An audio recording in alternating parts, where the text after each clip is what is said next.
Vamos a dar comienzo a la presentación del libro Conflictos en el Perú, contextos, enfoques y o perspectivas. Bienvenida, señora senadora Lourdes Alcorta, señores diputados, Roxana Rocha y Dítil Columbos, señores decanos, doctora Mibel Sánchez, decana de la Facultad de Ciencias de la Comunicación, doctor Juan Alba Gómez, decano de la Facultad de Ciencias Contables, doctor Moisés Tambini, maestro, director de posgrado de esta universidad, señores autores de los diferentes artículos del libro Conflictividad en el Perú, distinguidos invitados de nuestra universidad y de diferentes instituciones del país. Estamos reunidos para realizar la presentación del libro Conflictividad en el Perú, contexto, enfoques y perspectivas de nuestro fondo editorial que ha sido desarrollado por los profesores de la Maestría en Solución de Conflictos, en cuyos artículos se plasma una visión plural, analítica, doctrinaria y práctica sobre la gestión de los desacuerdos, que va delineando las bases de un pensamiento propio de nuestra universidad en esta materia. Una de las líneas que se desarrolla en los artículos es la necesidad de manejar el diálogo. En efecto, se comienza con una reflexión sobre la necesidad que al interior de las estructuras de las organizaciones se desarrollen estrategias que ayuden a potenciar la comunicación. Las diferencias no asumidas afectan la productividad, pues hoy se precisa contar con claridad en los programas de capacitación tecnológica, de habilidades personales y flexibilidad para comprender los retos intergeneracionales y de otro tipo. Luego, continuamos con otro artículo donde la propuesta de mantener el diálogo tiene como punto de partida la exigencia a los actores estatales o empresariales a incorporar genuinamente una visión intercultural para entender tanto las necesidades como los saberes, valores y formas propias de organización de los pueblos originarios. Este diálogo intercultural implica dejar de ver a la comunidad como un obstáculo o un riesgo a gestionar, sino más bien pasar a verlo como un actor clave que viene con su propia historia, lo cual debe generar compromiso para buscar la transformación conjunta que permita la convivencia dentro de un proceso vivo y dinámico. La incorporación de la visión intercultural fortalece la gobernanza territorial y hace posible una visión de desarrollo conjunto, lo que a la vez implica entender que el diálogo no es una herramienta, que el diálogo es una actitud que nos permite construir un futuro compartido. Y finalmente, en este aspecto del diálogo, se formula un análisis de la gestión estatal de la conflictividad en el país en las 6 últimas décadas, que se refuerza desde el año 2010, cuando se crean las más diferentes oficinas de diálogo en la PCM y otros sectores, protocolizándose la intervención, llegando en la actualidad al desarrollo de la Política Nacional de Prevención y Gestión de Conflictos Sociales, para buscar una identificación temprana de los mismos y poder tener una trazabilidad de responsabilidades que permita adoptar las más diferentes decisiones, las cuales tienen que ser medibles. Más allá de la coyuntura, se plantea la necesidad de contar con una política, la cual debe ser lo suficientemente flexible que le permita adecuarse a los nuevos conceptos, pues hoy nos enfrentamos a situaciones nuevas de conflictos, influenciadas ya no por las actividades clásicas de extracción de recursos, turismo, transporte, sino que tenemos que enfrentar a las economías ilegales. Sobre la presencia de los conflictos se recuerda que ellos esencialmente se han planteado como una consecuencia del uso de los recursos naturales como el agua y el impacto ambiental, lo que evidentemente causa descontento en la población. Pero ¿saben qué? Los conflictos no han sido creados por la empresa extractiva. Los conflictos y estas situaciones siempre estuvieron allí, como una ausencia de las políticas que atienden necesidades y promuevan desarrollo, es decir, Los conflictos y las diferencias son producto de la violencia estructural que tenemos. Finalmente, a la pregunta de cómo se debe preparar una empresa para responder a una crisis o un conflicto, se debe recomendar, primero, contar con un protocolo, pero hay algo mucho más importante, que es estar preparados. Y el estar preparados no es una receta de repostería. Implica hacer evaluación de riesgos, un monitoreo de la situación social, tener conocimiento de los reclamos y molestias de la comunidad, contar con un mapa de actores, disponer de sistemas externos de alerta. Pero lo más importante para poder afrontar una crisis o un conflicto es tener a las personas preparadas como máximo valor en lo que realizamos y sobre todo estar listos para tener respuestas ante las eventuales afectaciones que causemos. Los autores de los artículos que se consolidan en la obra que ponemos a disposición de todos ustedes coinciden en que no existe una receta express que permita la gestión y el control del conflicto. El elemento indispensable es el cambio de actitud en la forma en que nos interrelacionamos, la cual exige respeto, exige dejar de lado la cultura de la transacción. Hemos convertido el espacio del conflicto como uno de entrega de dinero. Esta transacción, esencialmente económica para la solución de conflictos, nos ha demostrado en estas décadas que esa vía solo pasa el problema al futuro cercano y es fuente de cultivo para el agravamiento de los reclamos. Para concluir mi intervención es necesario resaltar la importancia de la comunidad académica para el análisis y la propuesta en un país marcado por el conflicto y la violencia que estos generan. La revisión analítica de la presente obra nos permite reflexionar sobre cómo los conflictos no deben de ser vistos como obstáculos, sino que ofrecen la oportunidad de poder gestionar las más diversas demandas de nuestra sociedad. Para la Universidad de San Martín de Porres, la presentación de este libro no es una casualidad, es la ratificación de un compromiso con el deber de realizar investigación propia, con la generación de propuestas en búsqueda de la gobernanza que traiga paz y estabilidad por parte de los profesionales que hemos formado con capacidad de prevenir conflictos, pero sobre todo con capacidad de construir puentes. Con esto declaro inaugurada la presentación académica de esta noche. Muchas gracias.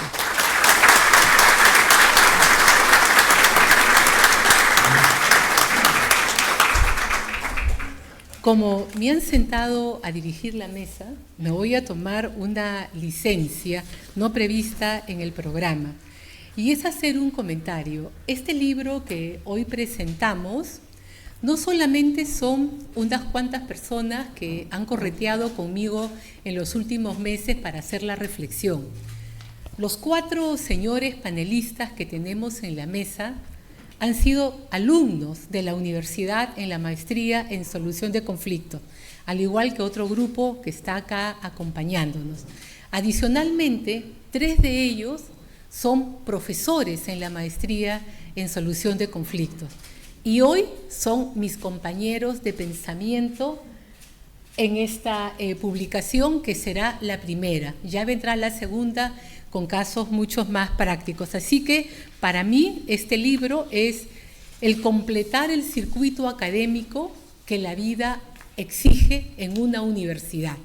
Así que con esto voy a pasar a señalar quiénes son los autores de los más diferentes artículos y luego los dejo. El artículo está compuesto por la publicación de Carlos Vicenzo Pimentel, Conflictos intergeneracionales y su impacto en la comunicación.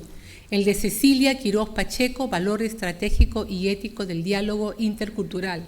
El de Carlos Francisco Izaguirre, La institucionalidad de la gestión de conflictos y del diálogo en el Perú. El de José Antonio Mancén, Conflictividad social en las industrias extractivas en el Perú. El de Jean-Pierre Vaca, Los efectos de la corrupción y la prevención de conflictos en el Perú. El de Andrés Escudero, Cómo se debe preparar la empresa para responder a un conflicto. El de Leslie Yatas, Multilateralismo en la resolución de conflictos, poder de veto, pacto del futuro. el de Jimena Rodríguez, Solución de conflictos en el sistema interamericano, y el de Sofía Donaires conmigo, Implicancia de la sentencia de la Oroya contra el Perú ante la Corte Interamericana de Derechos Humanos. Muy bien, entonces ahora comenzamos con las intervenciones. Roxana Rocha Gallegos es abogada por la Universidad de San Agustín de Arequipa, ha desarrollado su actividad profesional en la gestión de contratos públicos y asociaciones público-privadas, esencialmente en el sector municipal. Es maestranda de la Maestría en Solución de Conflictos de nuestra Casa de Estudios y ha sido elegida diputada de la República para el periodo 2026-2031. Roxana, la cancha es tuya. Si me permites. Muchas gracias, doctora Delia Muñoz. Solamente quiero corregir que vengo de la Universidad de Lima. En el Wikipedia me habían puesto que vengo de la Universidad de San Agustín de Arequipa. Ante todo, muy buenas noches. Quiero agradecer infinitamente a la doctora Delia Muñoz. Sí. Oh, por supuesto. Perdón, mil disculpas. Nos toca ver la charla magistral que en video nos ha enviado el doctor Luis Carranza, director del Instituto de Gobierno y de Gestión Pública. Disculpa, mil disculpas. Muy buenas noches. Lamentablemente no puedo estar con ustedes en la presentación de este importante libro por razones de emergencia de último minuto. Pero sí me gustaría compartir con ustedes la reflexión sobre la importancia del conflicto en el crecimiento y la desigualdad de las sociedades. El tema de conflicto es fundamental y la teoría económica lo ha tratado recientemente en distintos aspectos.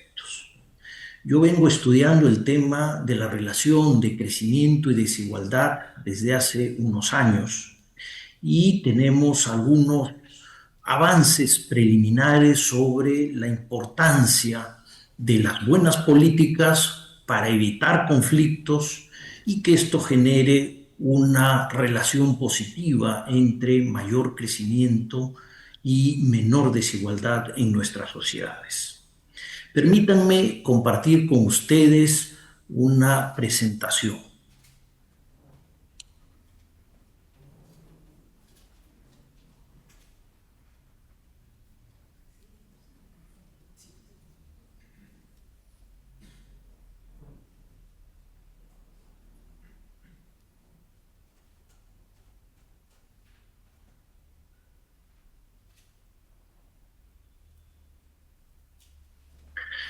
Como les comentaba, el objetivo es reflexionar sobre la importancia de la posibilidad de tener conflicto en la relación de crecimiento y desigualdad en una sociedad. Y quiero empezar contándoles sobre este caso en Chile. En el 2019 estalla una serie de protestas en Chile a raíz del incremento en tarifas de transporte masivo. Estos incrementos tarifarios se realizaban regularmente en Chile desde hacía buen tiempo atrás. ¿Por qué estalló la conflictividad? ¿Qué impacto ha tenido esto? ¿Cuál ha sido la relación de conflictividad con el crecimiento y con la desigualdad en Chile? Esas son preguntas relevantes. Lo importante aquí es que Chile ha tenido un desempeño económico muy relevante en nuestra región. Acá les pongo un gráfico del producto por habitante, corregido por poder de compra, desde 1990, comparando dos economías, a Chile y Brasil. Y en el 90 Brasil estaba ligeramente por encima de Chile, pero a lo largo del tiempo el crecimiento de Chile superó largamente al de Brasil. Esto va hasta el 2022. la conflictividad estalla en el 2019, justo el año antes de pandemia. Como podemos ver, hubo una caída importante en Chile y una menor caída en Brasil del producto por habitante. Este crecimiento trajo como consecuencia una reducción muy importante de la pobreza monetaria. Hay distintas maneras de calcular pobreza. Aquí nos estamos refiriendo estrictamente a la pobreza monetaria. De niveles cercanos al 70% en 1990 a niveles de 6.5 en el año 2022. Actualmente está un poco por debajo de esta cifra. En pandemia se incrementa de niveles del 5% hasta el 10.8% y luego retrocedieron de nuevo a los niveles de prepandemia. Pero básicamente es una reducción muy importante de los niveles de pobreza en todo este periodo de tiempo gracias al crecimiento económico. Pero, ¿qué pasó con la desigualdad? La desigualdad no bajó mucho. De niveles en el 90 cercanos al 60.6 de indicador de Gini, llegamos a el año de la pandemia, el 2020, en 0.449. Son niveles significativamente altos. La literatura nos dice que niveles de desigualdad medidas por indicador de Gini en torno a 0.45 generan la posibilidad latente de tener conflictividad en una sociedad, con niveles de desigualdad relativamente altos. De hecho, América Latina es la región con mayor desigualdad en el mundo. Lo importante entonces es analizar cuál es esta relación entre crecimiento económico y desigualdad. Y cuando uno ve la teoría económica, uno encuentra distintos enfoques. Recién en los 50 aparece la llamada curva de Kuznets. La curva de Kuznets es una relación entre los niveles de desigualdad y el tamaño de la economía. Conforme la economía va creciendo, en un inicio la desigualdad se incrementa. Pasado un nivel crítico, si sigue creciendo la economía, si sigue aumentando su tamaño la economía, la desigualdad empieza a disminuir. Y la razón de esto, estamos en épocas de la posguerra, es básicamente el dualismo estructural. Fuertes migraciones del campo a las ciudades, un proceso de industrialización muy importante, donde los salarios no aumentaban, el empleo sí crecía, pero los salarios no aumentaban, y las tasas de ganancia sí se incrementaban de manera importante. Una vez que el problema de desempleo se eliminaba, entonces los salarios empezaban a crecer y las tasas de ganancia tendían a disminuir. Y ese es más o menos el contexto histórico y teórico de cómo nace la curva de Kuznets. En los 70, Okun lo que nos presenta es una visión totalmente distinta. Okun se enfoca en temas de políticas y dice que si queremos reducir la desigualdad a través de políticas de redistribución, lo que vamos a hacer es afectar negativamente el crecimiento. A partir de ahí, en los 80s y en los 90s, hay un mayor interés por analizar el crecimiento en la economía y la relación con la desigualdad empieza a estudiarse fundamentalmente en los 90s. Y acá tenemos 4 enfoques totalmente distintos. El primero es un enfoque post-keynesiano de ahorro-inversión, donde dadas las diferentes propensiones marginales a consumir de las personas, los más pobres tienden a consumir la mayor parte de su de su ingreso, mientras que los más ricos pueden destinar más recursos a la inversión y al ahorro.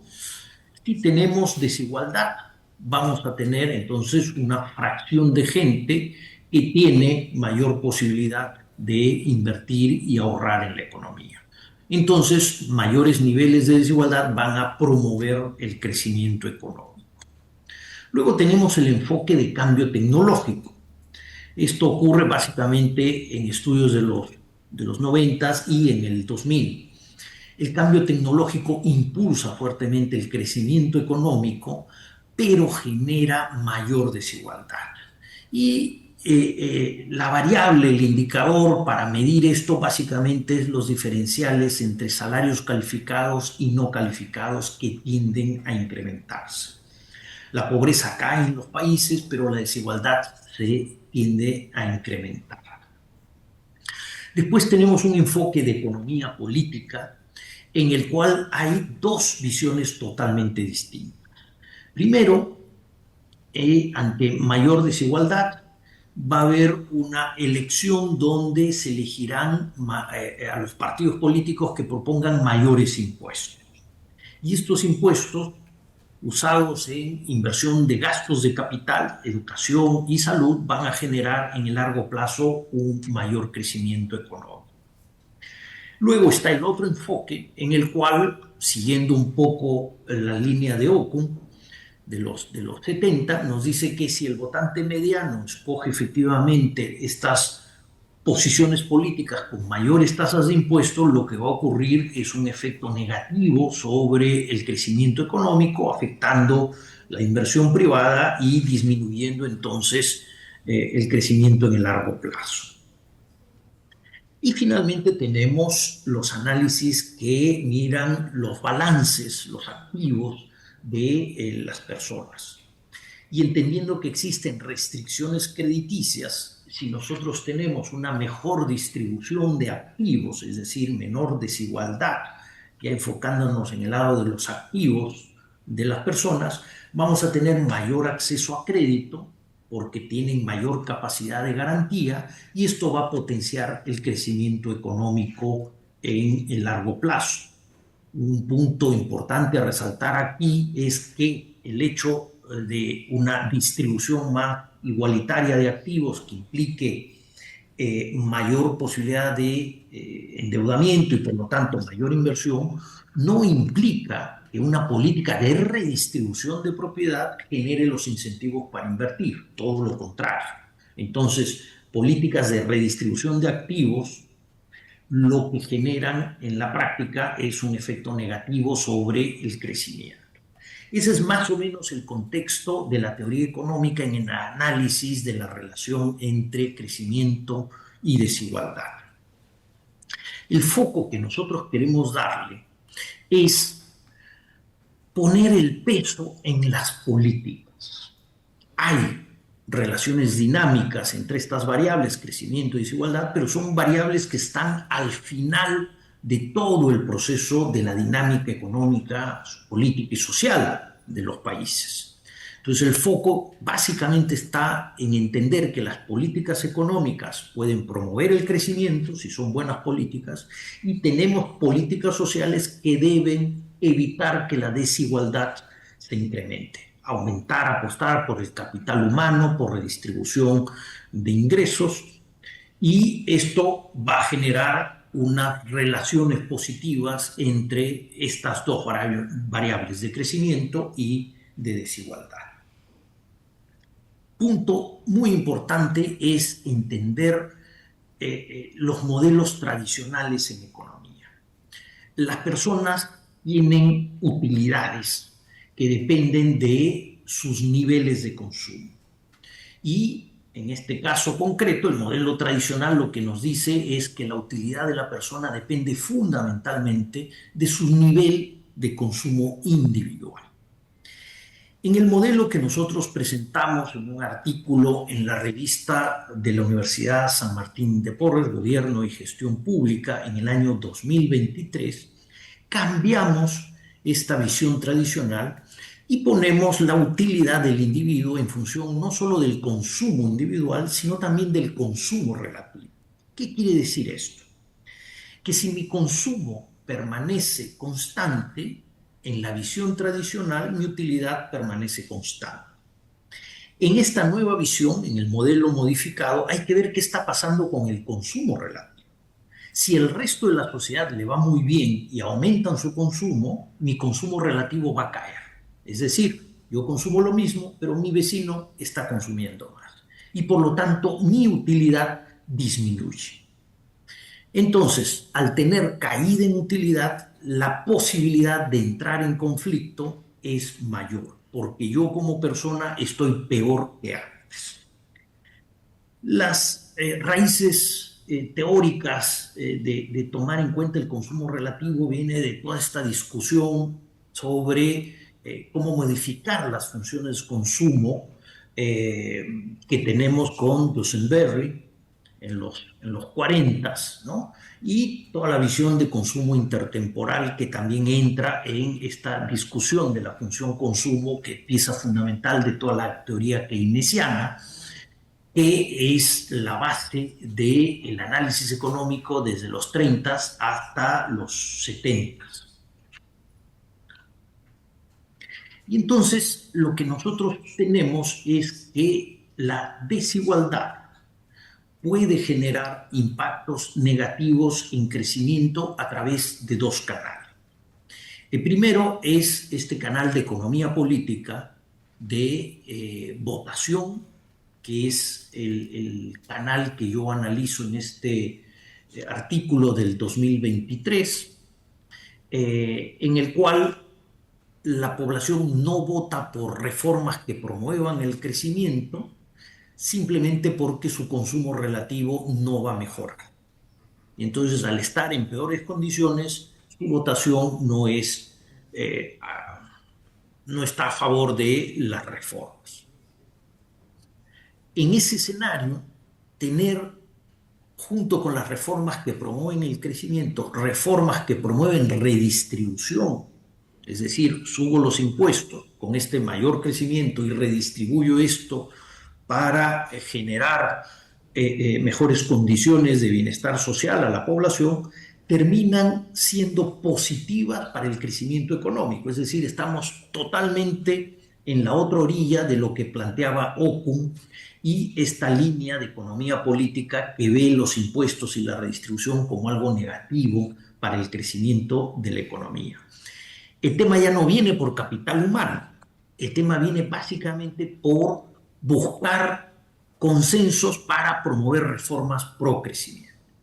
El otro canal es el canal del conflicto. Mayor desigualdad nos genera conflicto y esto afecta negativamente el crecimiento. Y hay distintos niveles en los cuales el conflicto afecta al crecimiento de manera negativa. Malas políticas es un canal muy importante, paralización de grandes proyectos, paralización de actividad económica, ¿no? Y la teoría ha trabajado estos distintos canales de cómo la conflictividad destruye productividad y por lo tanto afecta negativamente al crecimiento. Este canal de conflicto lo hemos venido analizando recientemente. Entonces, la visión tradicional ahora de esta relación de crecimiento con desigualdad básicamente apuntaba a la función de producción. No se miraba el impacto en el consumo, en las preferencias de las personas, que es lo que hago en este artículo del 2023, ¿no? El foco ahí va por votación y estamos ahora analizando el tema de conflictividad y les voy a presentar en unos minutos los resultados preliminares que tenemos. Sí quiero citarles un trabajo de Ostri y otros del 2018, en el que encuentran que las políticas redistributivas no tienen impacto negativo sobre el crecimiento económico de largo plazo. Es más, sostienen durante mayor tiempo crecimientos más altos que otras sociedades que no tienen políticas redistributivas. Y este es un dato empírico muy relevante.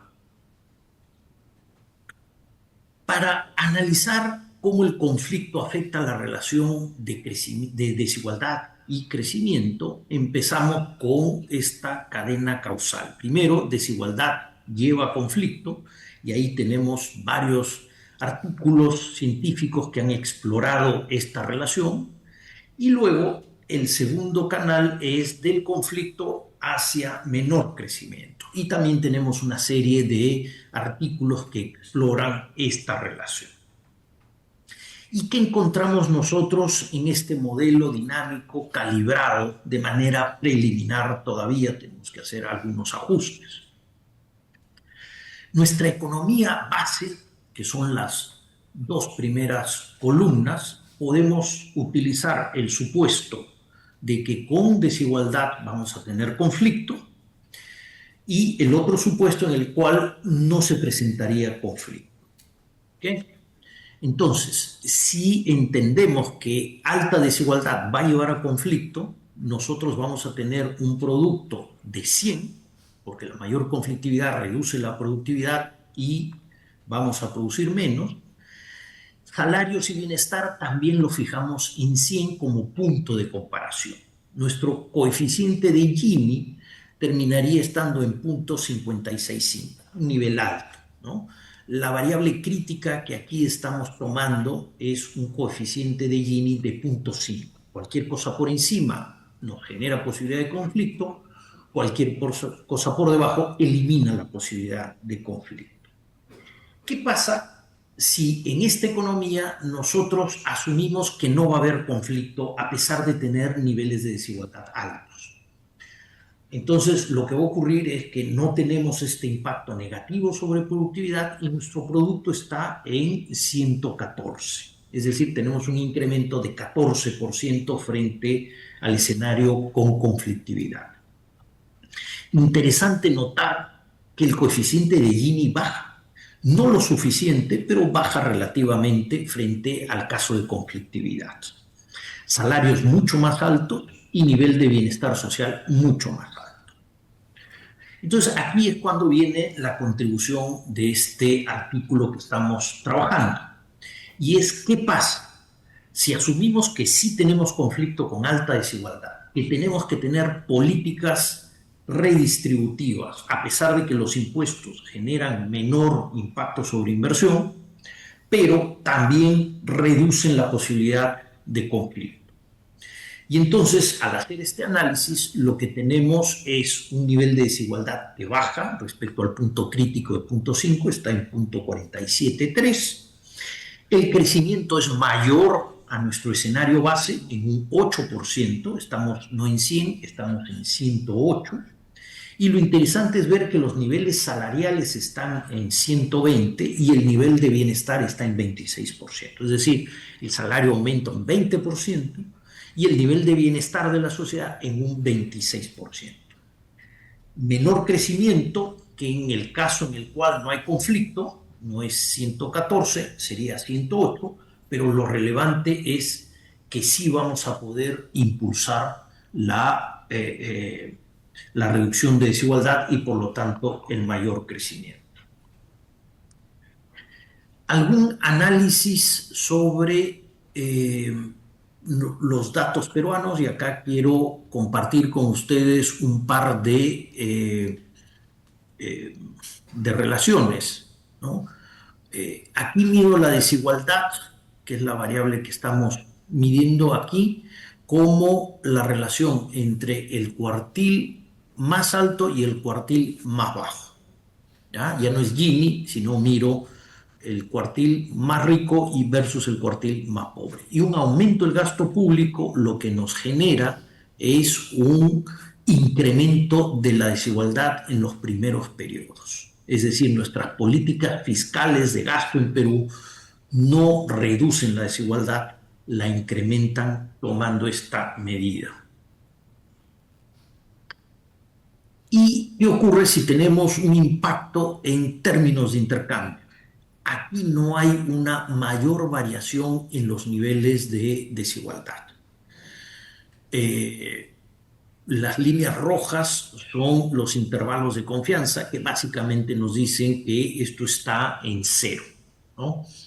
De hecho, en los periodos un poquito más alejados iniciales, el impacto termina siendo positivo en términos de reducción ligeramente positivo en términos de reducción de desigualdad. Finalmente, para concluir, comentarles algunas conclusiones, ¿no? Economías con crecimiento requieren mejoras en las condiciones de vida de la población a través de políticas públicas redistributivas. Las economías que entran en recesión tienden a tener mayor tendencia al conflicto. Economías en depresión tienen mayor facilidad para implementar reformas porque están en situaciones mucho más complejas. Y finalmente, un tema crítico es que no estamos hablando de trampa de ingreso medio, estamos hablando de una trampa del conflicto.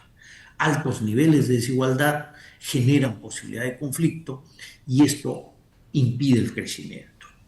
¿Cómo podemos salir de esta trampa del conflicto? A través de estados eficientes que implementen políticas redistributivas con impacto real en disminución de la desigualdad. Muchísimas gracias. Con eso termino mi presentación y finalmente también extenderles mis disculpas por no poder compartir con ustedes esta charla. Muy buenas noches. Muy bien, muchas gracias.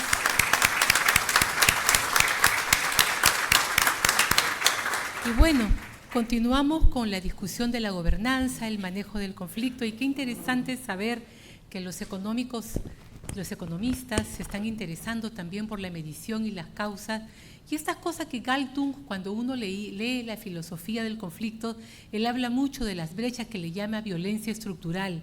Y qué bueno que hay que medirlo, porque es lo que genera siempre las situaciones de conflicto en nuestro país. Roxana, por favor, continúa. Muchas gracias. Muy buenas noches. Quería no dejar de agradecer a nuestra querida dilecta amiga, doctora Delia Muñoz, por la invitación. Felicitarla por esta gran obra, de la cual llega en un momento muy especial, coyuntural para el Perú. Felicitar también al Instituto de Gobierno y Gestión Pública, en la persona del rector José Antonio Chan Escobedo. Felicitar, como no, a todos los docentes e investigadores que han hecho posible este gran libro, en la cual se da cuenta, se refleja las diversas conflictividades que existen a nivel nacional e internacional. Hago un saludo a mis compañeros panelistas que me acompañan, a ustedes, autoridades académicas y a todo el público en general que hacen prestigio a esta gran sala. Quiero empezar mi disertación diciendo que me siento muy orgullosa de ser exalumna de la maestría de solución de conflictos a la cabeza de nuestra querida Dalia, y lo hago en una situación especial ahora como diputada electa para este periodo de Congreso Bicameral 2026-2031, volvemos a la bicameral después de 30 años, nada menos, ¿no? Y quiero decirles que dentro de mi experiencia profesional, que es un poquito, ya llegando casi a los 30 años, no es que sea muy antigua, es que he empezado temprano, pero sí quiero decirles que he podido participar en gestión pública activamente y he podido ver y ser motivo y parte de soluciones de controversias o soluciones de conflictos desde sus inicios, desde su evaluación, hasta llegar, inclusive en muchos casos, al fracaso de no poder resolverlos. Pero quiero decirles de esta manera que quiero empezar diciendo con una reflexión algo provocadora. En el Perú hemos creado una serie de instituciones y hemos discutido mucho cómo administrar los conflictos, y por eso hemos creado estas instituciones para monitorear los conflictos, para el sistema de registro de conflictos, para crear mecanismos y responder a ellos. Y quiero decirles que producto de ello quiero justamente lanzar una tesis de las cuales lo he vivido profesionalmente, que es: en el Perú no hay demasiados conflictos.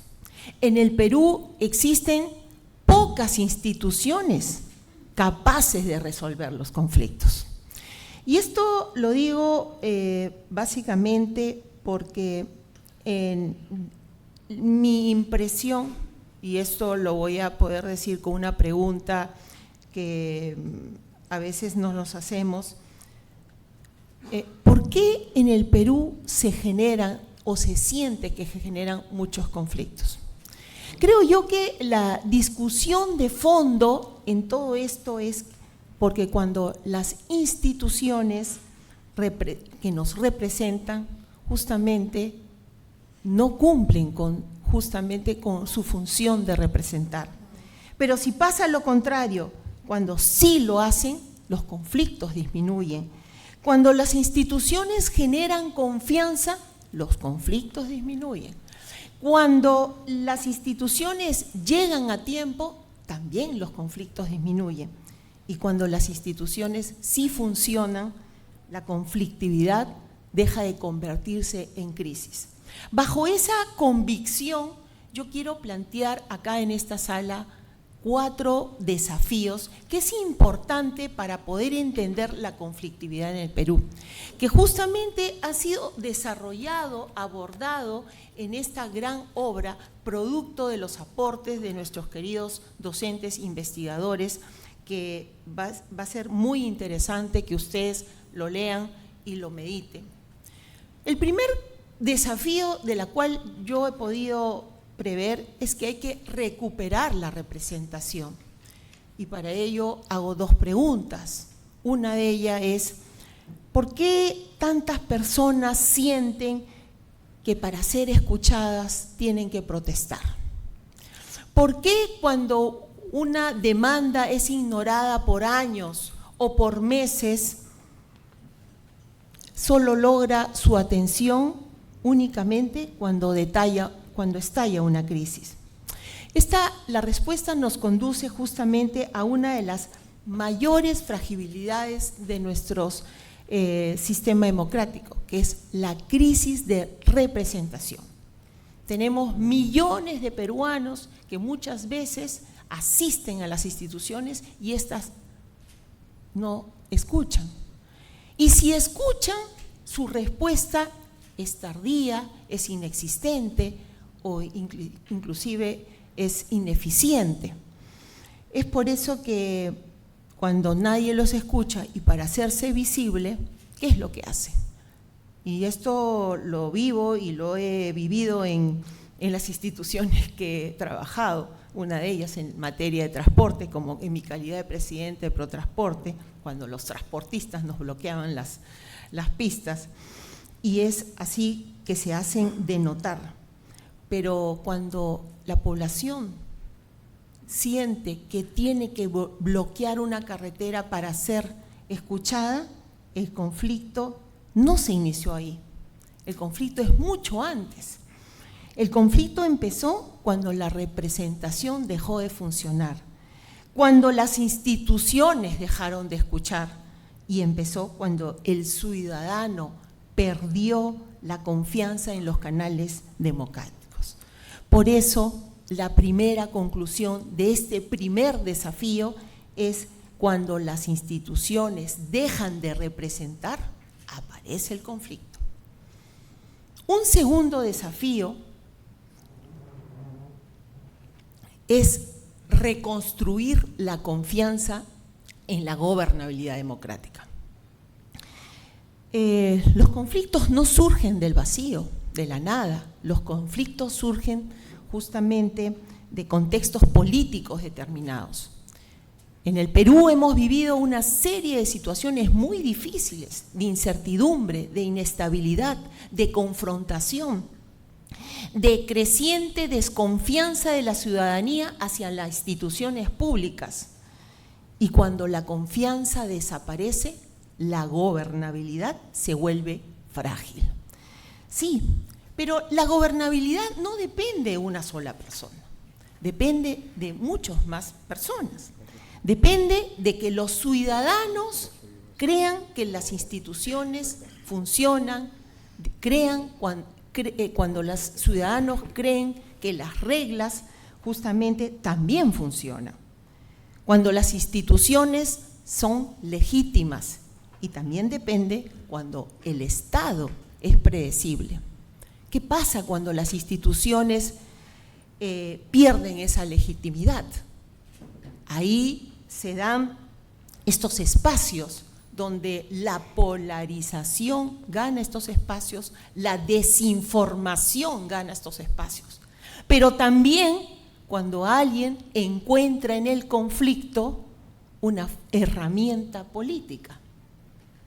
Y hay que decirlo claro, hay muchos actores que hacen de la conflictividad una industria de la política, porque justamente les interesa que los problemas continúen, los enfrentamientos, la confrontación, porque a ellos les interesa que continúen estos conflictos y no dan soluciones. Pero hay que decirlo también, en la Constitución la protesta es un derecho, la violencia no. La protesta fortalece la democracia, la violencia la debilita. Y por eso es bueno decirlo que ninguna sociedad puede construir gobernabilidad cuando normaliza la destrucción, cuando la utiliza como una herramienta política. Y ahí viene mi segunda conclusión a este segundo desafío. Cuando las instituciones dejan de generar confianza, aparece el conflicto. Un tercer desafío, que yo lo puedo decir, hay que comprender que estamos en un país profundamente fragmentado. Es un país, el Perú, es un país diverso, un país complejo, un país plural, donde se ve claramente la fragmentación. Existen territorios donde nunca ha llegado el Estado, y yo los he visitado, he tenido la suerte de ser parte del programa de USAID, de pro-descentralización, donde ninguna autoridad ha llegado. Hay donde las comunidades tampoco han sido atendidas en sus demandas. ¿Y qué pasa en este caso? No hay diálogo. Y cuando no hay diálogo, no hay interacción entre las dos partes, se inicia la fractura. Pero también la conflictividad surge cuando los peruanos dejamos de vernos como compatriotas. Y muchas veces los peruanos, nosotros, nos vemos como adversarios irreconciliables. No tendemos puentes y reemplazamos la confianza por la sospecha y reemplazamos el diálogo por la confrontación. Por eso resulta muy valioso este libro, porque nos da un enfoque multisectorial, porque los problemas que se dan en los conflictos no solamente son de índole político, económico, social, sino también cultural, histórico y, por supuesto, institucional, hasta de índole de identidad. Y quiero decirles que acá la respuesta por parte de las instituciones tienen que ser integrales. Por eso, la tercera conclusión, quiero decirles, es que cuando las instituciones dejan de integrar, aparece el conflicto. Y un cuarto desafío, que no me quiero extender mucho porque tengo a mis colegas panelistas que también tienen que hablar, es que pasar de una cultura de reacción a una cultura de prevención. Y yo quiero decirle que desde mi experiencia profesional, este es uno de los principales fracasos del Estado, porque ¿saben qué? El diálogo siempre llega muy tarde. ¿Cuándo dialogamos? Dialogamos cuando ya la carretera está bloqueada. Dialogamos cuando las posiciones son ya sumamente radicalizadas. O dialogamos cuando la confianza ya se rompió. Y dialogamos cuando los costos sociales y económicos son enormes. El diálogo no debería ser una medida de emergencia. El diálogo debe ser tomada como una política de Estado de manera permanente. Lo digo porque he tenido que estar dialogando con muchos gremios confrontacionales, y esto es lo que me llevó a estudiar justamente la maestría de solución de conflictos. En la experiencia me ha demostrado que para prevenir estos conflictos tenemos que tener información oportuna. Segundo, presencia del Estado. Tercero, hacer el seguimiento de los compromisos. Cuarto, tener esa capacidad de escucha y esa gestión preventiva. Porque prevenir exige más capacidad institucional para reaccionar. Porque gobernar no consiste únicamente en resolver los conflictos, ni las crisis. Gobernar consiste en evitar que las crisis se produzcan. Por esta cuarta conclusión de este desafío es que cuando las instituciones llegan tarde para el diálogo, aparece el conflicto. Quiero terminar diciendo en esta disertación dos premisas importantes. Una es que estoy convencida de que el desafío del Perú no es eliminar la conflictividad. Eso no va a haber en ninguna democracia. El desafío, el verdadero desafío del Perú es construir instituciones capaces de transformar la desconfianza en diálogo, el diálogo en acuerdos y los acuerdos en gobernabilidad. Ese es el gran reto de todos los peruanos que hoy día estamos aquí frente a nuestra nueva coyuntura política, con una nueva presidente y con una visión más clara para poder sacar adelante a nuestro querido Perú. Muchas gracias. Muchas gracias, Roxana. Has puesto el dedo en dos grandes temas, uno que debatíamos en clase, cómo el conflicto se ha vuelto una industria, y una industria política, y una industria de carácter económica, y lo segundo de que el diálogo llega tarde. Hay un trabajo de Jan Mercado que demuestra que las mesas de diálogo se arman después de que hay una crisis y se instalan un mes después de haberse generado esta. Muy bien, ahora nos toca escuchar a Dítil Columbus Murata, también abogado por la Universidad Villarreal, con estudios de gestión pública en el Centro de Altos Estudios Nacional y maestro en solución de conflictos de esta casa de estudios, donde también ha sido profesor. Fue congresista en el periodo excepcional del año 2020 y en la actualidad ha sido elegido nuevamente diputado de la República para el periodo 2026-2031. Dítil, te cedo la palabra. Gracias, profesora. Lo que le ha faltado a la doctora Muñoz decir es que yo he sido su alumno, ¿no? Y le he sacado canas verdes.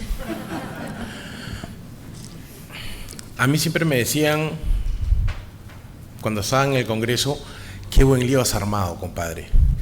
Y yo le decía, sí, pues, estudié la maestría de solución de conflictos. Acá me enseñaron cómo resolverlos, pero también a la inversa cómo armarlos. Empiezo saludando el esfuerzo de todos los autores del libro. ¿Y por qué los saludo? Porque cuando uno se mete en las páginas de este libro con todos los artículos que han escrito, uno entiende que fluye experiencia práctica puesta en blanco y negro. Y en la academia peruana es muy difícil encontrar actores que están en la cancha y que su experiencia la transforman en prosa en los libros. Y eso es lo que yo he sentido leyendo este libro. La experiencia de profesionales formados además en la materia, que te plantean no una visión teórica, te plantean cómo enfrentar la realidad de nuestro país. Mis más sinceras felicitaciones a todos ustedes. Envidia sana, dicho sea de paso. Roxana mencionaba hace un rato, oye, el derecho es una protesta. Bueno, no hay que, digamos, entrar en la discusión si es derecho o no es derecho, pero la cosa es que la gente protesta en el Perú, ¿no? Y la gente protesta, ¿por qué? Porque está molesta. ¿Y por qué se molesta? Porque hoy día se levantaron, pues no sé, así como que hoy día el sol no salió muy bien y se te mojó la ropa, no sé, no. Siempre a cada acción hay algo que genera esa reacción o ese accionar de la gente, ¿no? Y en el mundo de lo político, ¿no? Muchas veces la reacción de la ciudadanía, no, he dicho muchas veces, no he dicho siempre, pero muchas veces tiene un origen en que quien tiene el poder temporal no sabe qué hacer con él y toma decisiones equivocadas, ¿no? Yo, un poco emulando a los autores del libro, quiero compartir con ustedes una experiencia práctica, ¿no? Con 2 puntos que yo aprendí y que me quedaron clarísimos en la maestría y que yo trato de aplicar siempre: diálogo y el tema de realidad nacional. ¿Sí? Voy a empezar por los segundos, realidad nacional. Necesariamente para enfrentar cualquier problema que se te presente en la vida diaria, tienes que conocer, digamos, el entorno en el que te vas a mover o a qué te estás enfrentando, ¿no? Uno de los profesores que tuve acá me dijo, eso se llama identifique el interés de la otra parte. Y ojo, me refiero al interés y no a la posición, que ustedes saben son 2 cosas bien distintas, sobre todo cuando hablamos de negociación política y negociación en general. Una cosa es la posición que uno externaliza y otra cosa es el interés real que uno tiene. Y les traigo a colación una anécdota no muy feliz, además de mi periodo previo en el Congreso, donde un grupo de colegas míos se les ocurrió así de buenas a primeras sacar un dictamen y pedirle al Pleno del Congreso que saque una ley, apruebe una ley para nombrar más o menos a 14.000 profesores sin título, profesores de colegios públicos, dicho sea de paso, sin título universitario, sin ningún tipo de título además. Y yo me acuerdo que en ese momento discutía con el Quijote Sagasti y me decía, espérate, aguanta, yo los voy a hacer entrar en razón. Todos tuyos, hermano. Francisco, bien intencionado como siempre, porque es una persona muy, muy bien intencionada, ¿no? Hace uso de la palabra y les habla sobre la moralidad, el futuro de la patria, no sé, y un montón de cosas más, la verdad muy interesantes, apasionantes, pero digamos que es como que estés declamando poesía en un auditorio sordos, ¿no? Terminó y me dijo, vas a ver que no se aprueba, gordo. Ojalá. 104 votos a favor. Fuimos, me decía, fuimos. Pues tendremos que ir al Tribunal Constitucional y constitucionalidad y pues, todo el rollo pues técnico que normalmente ocurre, ¿no? Y yo le digo, permítanme hacer un último intentito, ¿no? Mira, si no lo hemos convencido hablándoles pues de básicamente que va a venir el Papa pues a bofetearnos, a ver, hazlo tú pues. Presentamos un recurso de reconsideración que no decía nada, simplemente reconsideramos la norma. En esa época estaba Manuel Merino, el presidente del Congreso, y le digo, un favor, Manuel, no pongas a votación la reconsideración ahorita, ponlo en la próxima semana, no seas malo. Una semana, bueno, ya pues, con 104 votos a favor, ¿qué cosa vas a hacer, hermano? Dame tú la semana, no te preocupes. Y el tema no se trataba pues ni apelar a la conciencia como los mensajes del hermano Pablo, ¿no? Los que más o menos son de mi promoción o un poquito más, se acuerdan del hermano Pablo. Los que son más chibolos, no tanto, pero lo pueden googlear. Y cuando me comenzaron a invitar a los medios de comunicación a decir, oye, pero ¿por qué has reconsiderado, no? En vez de chancar a mis colegas, simplemente recordé mis clases de matemática. Y ustedes dirán, ¿qué rollo tiene que ver la matemática? Tiene que ver mucho.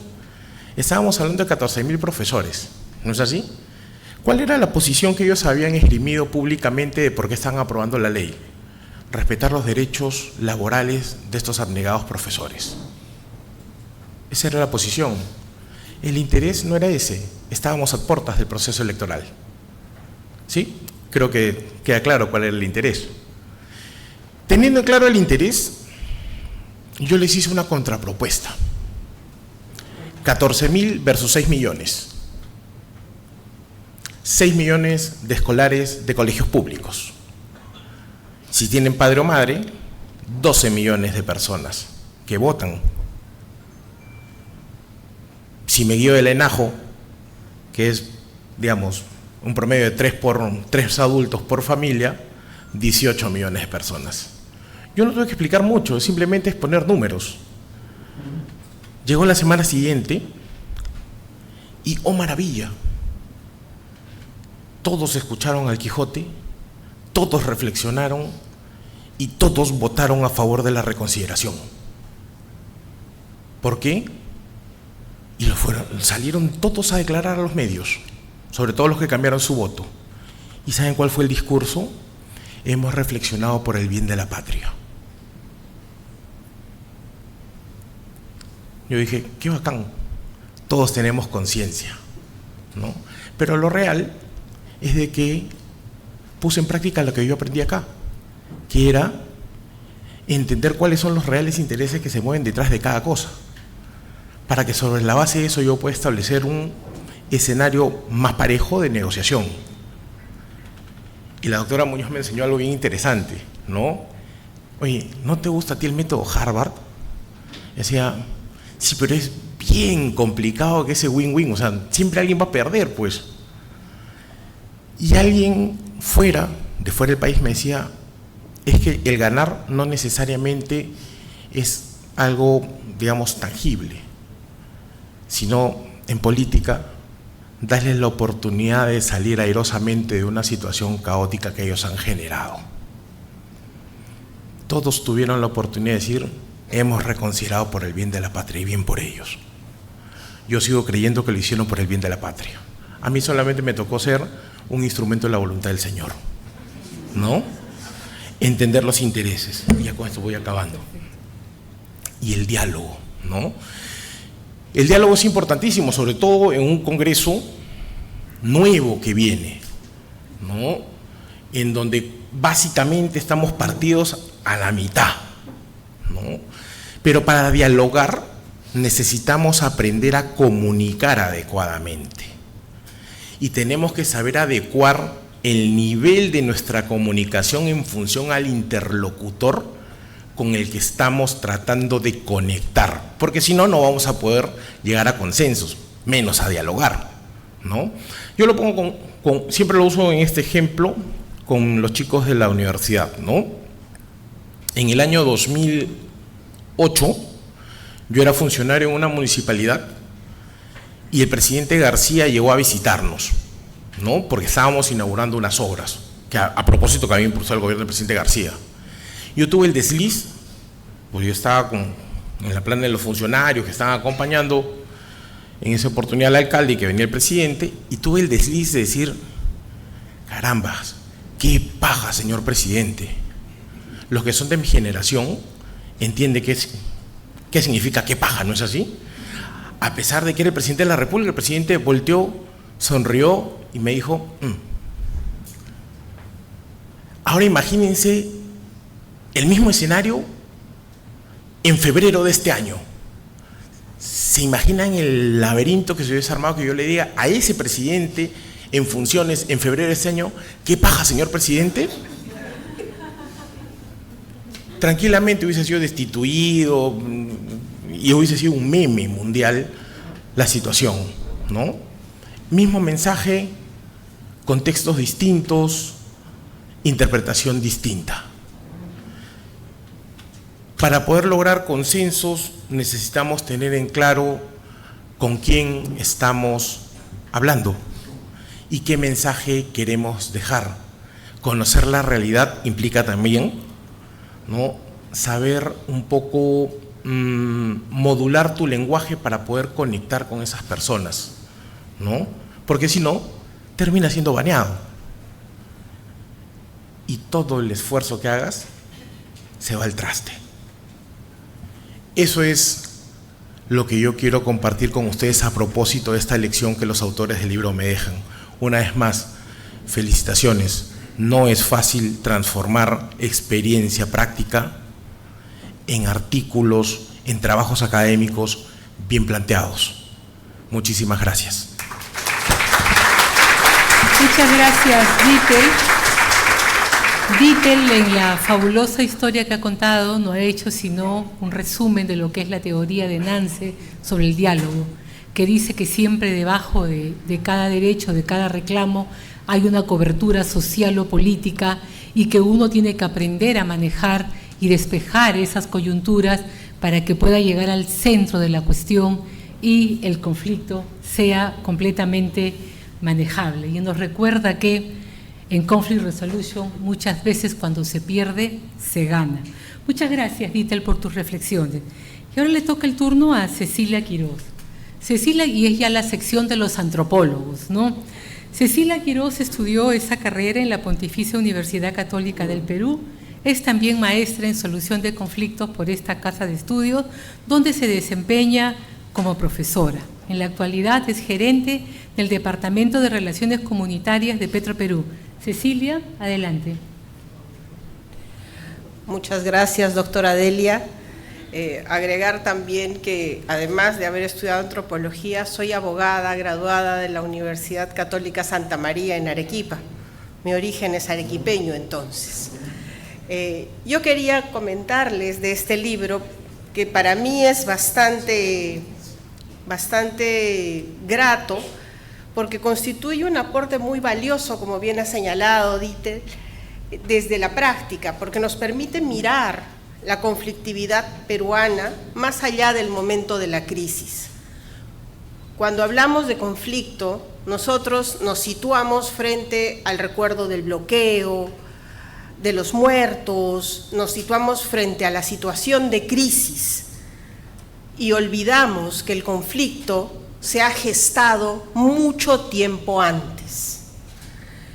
El conflicto nos recuerda que hay brechas no atendidas, que hay promesas incumplidas, que hay gente en el territorio que no ha sido escuchada, autoridades que no llegaron y comunidades que se sienten solo visibles cuando protestan, como bien ha señalado Roxana. Uno de los principales méritos de este libro es que nos ayuda a comprender la realidad social del Perú desde su complejidad. El Perú no es una sociedad homogénea. Como dice el autor Partha Chatterjee, que es un autor hindú que habla de una nación en tiempos heterogéneos, es un país de territorios diversos el nuestro, que tiene historias distintas, tiene memorias de exclusión con pueblos indígenas, tiene comunidades campesinas, ciudades intermedias, tiene zonas extractivas, espacios urbanos y organizaciones que están atravesadas por tensiones de generación, de poder, de cultura y de confianza.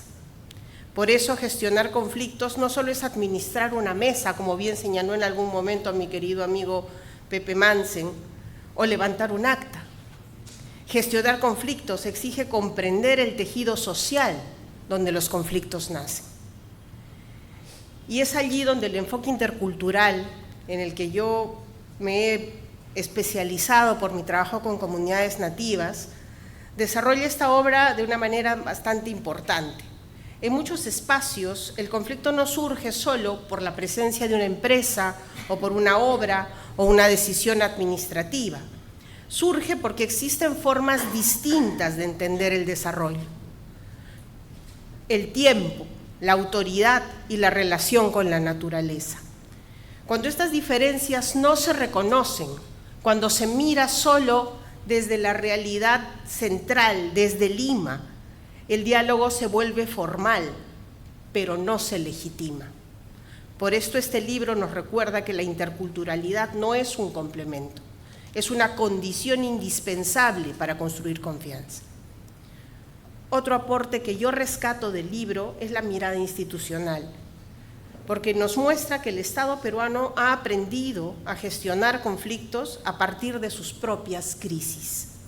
Hemos pasado etapas de intervenciones por espacios campesinos de diálogo, conflictos socioambientales, no sé cuántas mesas de diálogo señalaba Pepe en una conversación que teníamos, que se han prolongado año tras año tras año, oficinas, y hoy la necesidad de una política pública más sólida, pero también queda claro que la institucionalidad todavía enfrenta grandes desafíos.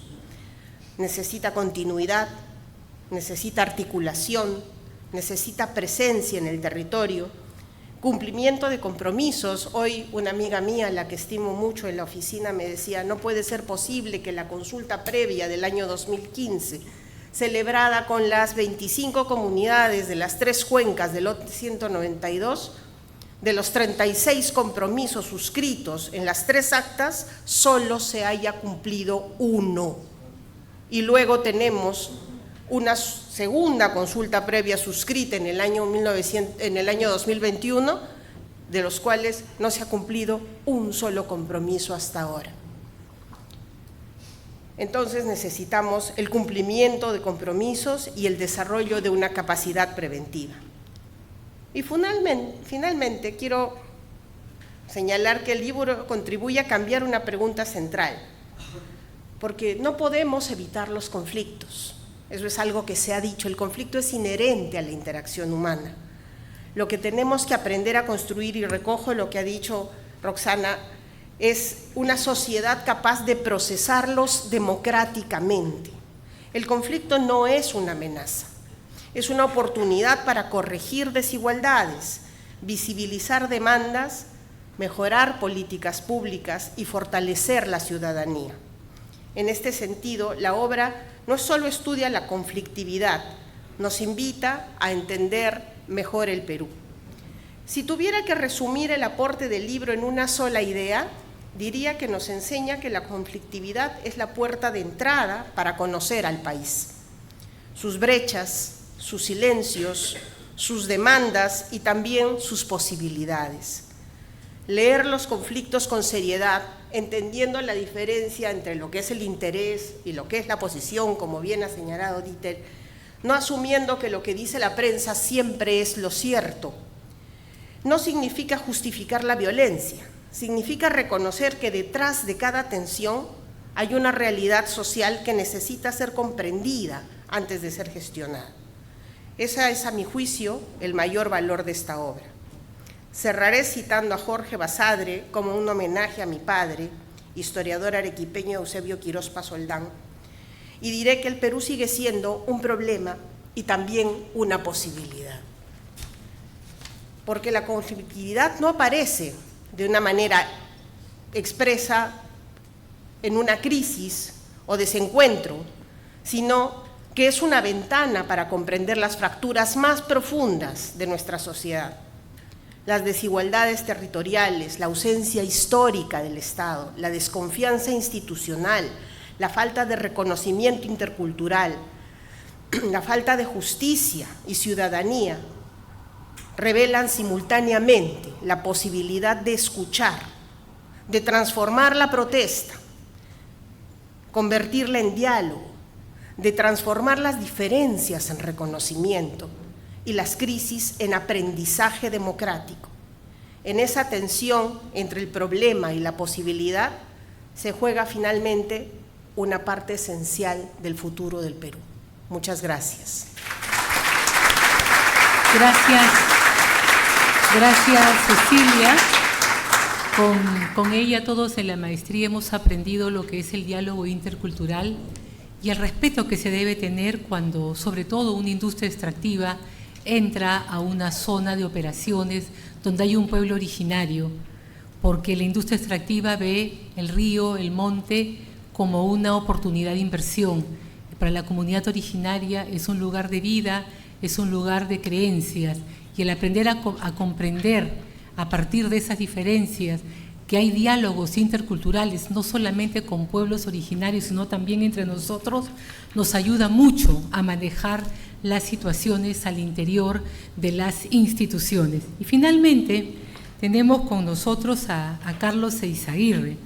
Él es antropólogo por la Universidad Nacional Mayor de San Marcos, es también maestro en solución de conflictos de la Universidad de San Martín de Porres, donde se desempeña también como profesor. Hasta el día de ayer ha sido subsecretario de Gestión de Diálogo de la Presidencia del Consejo de Ministros y hoy felizmente ha vuelto a la Dirección de Análisis y Gestión de Conflictos del Ministerio del Ambiente. Carlos, adelante. Muchísimas gracias, doctora Delia, maestra, estimados panelistas, colegas, estudiantes. Me da gusto ver aquí a compañeros de trabajo, José, Hernán, Andrés, con quienes hemos compartido y son testigos de parte de lo que voy a contar. Creo que me toca a mí un poco defender, entre comillas, al acusado, ¿no es cierto? Que es, bueno, en este caso el Estado, ¿ya? Pero primero algunas advertencias sobre mi postura en este tema, ¿no? Dentro de las múltiples miradas que podemos señalar sobre las causas de la conflictividad, me adscribo a aquella que señala las causas de la conflictividad en las necesidades básicas insatisfechas.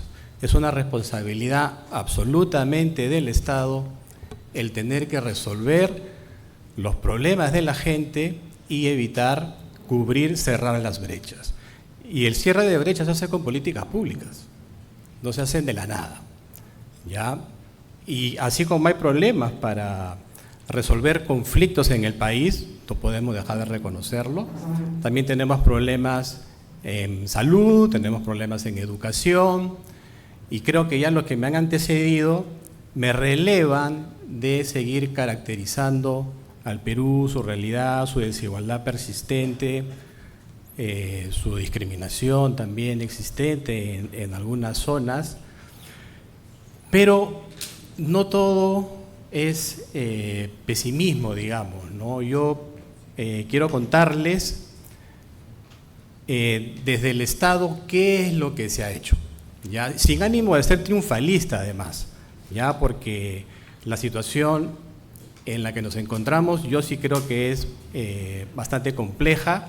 Respondiendo a la pregunta provocadora de Roxana, yo sí creo que hay bastantes conflictos, los vemos y los veo día a día en la labor que desempeñamos, pero también yo creo más bien que hay un subregistro de conflictos. Si nosotros sinceráramos la información con mejores mecanismos de registro, ya les voy a contar un poquito, ese número va a ampliar. Ahora, hay conflictos que sí son complejos y les importa al nivel nacional, por ejemplo, los que están relacionados con la actividad minera o la actividad petrolera o la actividad extractiva. Pero a un alcalde de un distrito alejado sí le importa un conflicto alrededor del tema de la gestión de los residuos sólidos. Por ejemplo, esa data creo que todavía hay que afinarla para sincerar todos los problemas que tenemos como gestión pública. Ya. Un siguiente aspecto tiene que ver, efectivamente, hemos pasado de una actitud reactiva al conflicto hacia un mecanismo distinto de intervención. Ya desde el 2012 más o menos ya venimos hablando del diálogo para el desarrollo. Perfecto, todos entendemos y sabemos que el diálogo es la mejor herramienta para resolver conflictos de manera pacífica. Y esta idea del diálogo como el desarrollo ya impregnó, digamos, en las autoridades políticas, en la misma población, en la misma sociedad, ¿sí? Y parte de ese mensaje se ha concretado en la instalación de distintas oficinas de gestión de conflictos, como ya lo han señalado, o gestión social, como los queramos llamar. ¿Ya? Esto ha sido una evolución que ha tenido el nivel ejecutivo. Hasta el año pasado ya tenemos prácticamente a los 19 ministerios con unidades orgánicas que se dedican a la intervención de la conflictividad en relación a los problemas de sus sectores. ¿Esto es bueno? Sí, es bueno. Puede ser insuficiente porque tiene que ver con presupuesto, tiene que ver con personal, como ya se ha dicho, ¿no? Tiene que ver con desplazamientos. Desde la presidencia del Consejo de Ministros, por ejemplo, tenemos presencia en todos los departamentos del país, tenemos a los gestores territoriales, y estos gestores territoriales hoy en día cumplen una función importante. Miren, yo creo que las mesas de diálogo, y esto es una opinión personal, aquí no comprometo la opinión de las entidades a las cuales he trabajado o trabajo, son el mecanismo de participación ciudadana que se está imponiendo. ¿Por qué? Porque como ya han señalado los que me han antecedido, las instituciones, por A o B razones, ya aquí no viene al caso identificar esas causas, no están captando las demandas de la población y de manera espontánea, por generación espontánea, hemos creado estas mesas de diálogo para que allí los gestores acerquen la gestión pública a la ciudadanía. Y es un espacio en donde además se discuten los proyectos o el desarrollo de la localidad en la que estemos involucrados en eso. No hay un solo departamento del país que en este momento no tenga un espacio de trabajo, un espacio de diálogo en donde se discutan lo que las autoridades y la población aspira. Solo para ponerles un ejemplo, todos ustedes conocen el corredor vial del sur, ¿no es cierto? Esta franja de territorio donde están 3 grandes empresas mineras en el Cusco, Antapacay, Jadba y Chumbivilcas, y Las Bambas en Cotabambas. Miren, qué importantes los espacios de diálogo para acercar la gestión pública y promover la inversión. 1.200 millones de soles en inversión en el lapso de 10 años, 2015-2025. Eso solo para el caso de Cotabambas, una provincia. En Espinar, 849 millones. Chalhuahuacho, unos 600 millones y pico. ¿Qué les quiero decir? Que los espacios de diálogo sí son productivos hoy en día. La mayoría de espacios de diálogo sí han surgido como consecuencia de una crisis, pero yo diría que hasta el 2018-2019. A partir de esa fecha, lo que ya tenemos es una forma distinta. Y como les dije, no hay un solo departamento del país en donde no estén las autoridades regionales, municipales, sociedad civil, hablando de los proyectos que se tienen que hacer. ¿A qué ayuda esto? A agilizar la gestión pública en términos de inversiones, a priorizarla. Y también van midiendo tu desempeño, porque ahí las críticas son contundentes. Si a la siguiente reunión tú no llevas un avance, inmediatamente vienen las críticas y eventualmente cuestionamientos a la autoridad y el peligro de retroceder hacia la desconfianza de la que ya tanto se ha hablado, ¿no? ¿En qué situación nos encontramos? En la exposición del doctor Carranza hablaba de hay que tener buenas políticas nacionales. Bueno, nosotros desde el Estado, quiero decir, ya se ha iniciado la elaboración de la Política Nacional de Prevención y Gestión de Conflictos, ¿no?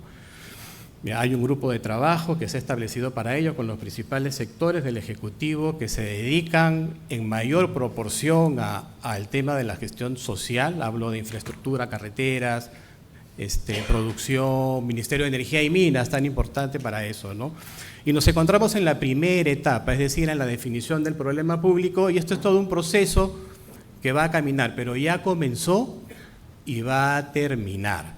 Y cuando termine, que espero que sea en menos de 5 años, porque también demoran la elaboración de las políticas públicas, ya haya encontrado a todo un ejecutivo con una práctica estandarizada. Ya contamos con protocolos, ya contamos con guías, Los gobiernos regionales también se están contagiando de las mismas metodologías y esto va a ser un aspecto positivo. Yo creo que el gran desafío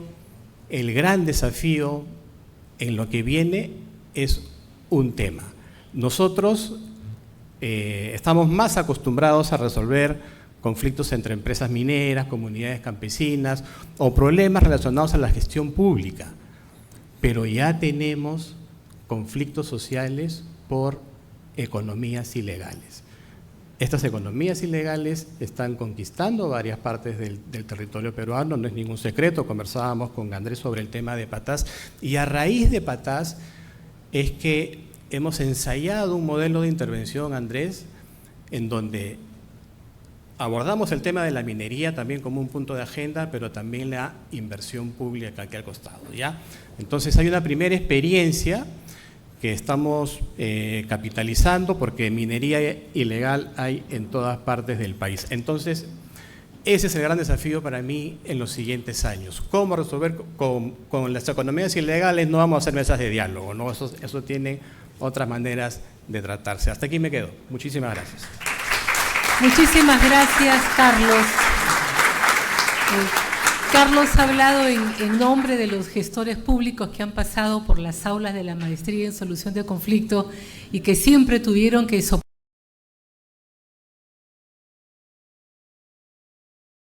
alumnos que provienen del sector privado, que son los relacionadores comunales o a veces como se llama gerente de asuntos sociales o de responsabilidad. Entonces el contrapunteo era muy importante.